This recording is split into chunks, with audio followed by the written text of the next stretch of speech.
போர் அது எங்க நடந்தாலும் எந்த நிலைமையில நடந்தாலும் மிகவும் கொடுமையானது. எரிந்த கட்டடங்களும் எரிந்து கொண்டிருக்கும் கட்டிடங்களும் அது உள்ள நசுங்கி போய் கிடக்கும் உயிர்களும் உடலும் நம்ம பார்க்க பார்க்க நமக்கு அப்படியே மனசுக்குள்ள பகிர்ந்தது.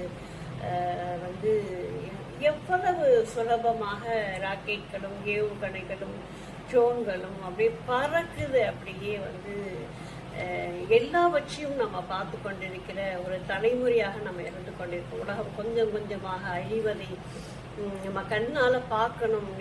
இதுதான் பெரிய பாவம் அப்படின்னு நான் நினைக்கிறேன்.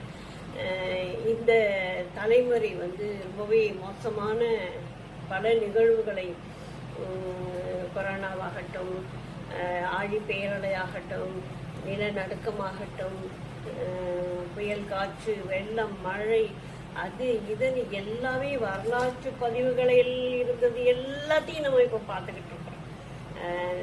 நம்ம தலைமுறையாவது ஓரளவுக்கு வளர்ந்துட்டு இதையெல்லாம் பார்ப்போம்.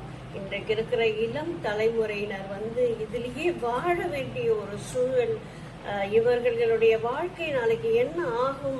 ஒரு இடத்துல எங்கேயோ ஒரு இடத்துல சண்டை நடக்குது, ஆனா உலக நாடுகள் முழுவதும் பொருளாதாரத்துல அடி வாங்குது அப்படின்னு சொன்னா விலைவாசி ஏற்றம், பண பற்றாக்குறை, இதையெல்லாம் எப்படி சமாளிக்க போகிறோம் அப்படிங்கிறது புரியல.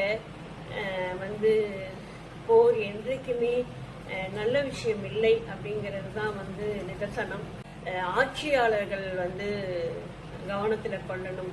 அவர்களுடைய எண்ணங்களை வைத்து மட்டுமே போருக்கு வித்திடுகிறார்கள். மக்களை பற்றிய எண்ணம் மிகவும் குறைவாக இருக்கிறது. நம்ம மக்கள் கஷ்டப்படுறாங்களே அப்படின்னு நினைச்சா இதை அவங்க ரசிப்பாங்களா இல்லை அதை செய்வாங்களா அப்படிங்கிறது எனக்கு புரியல.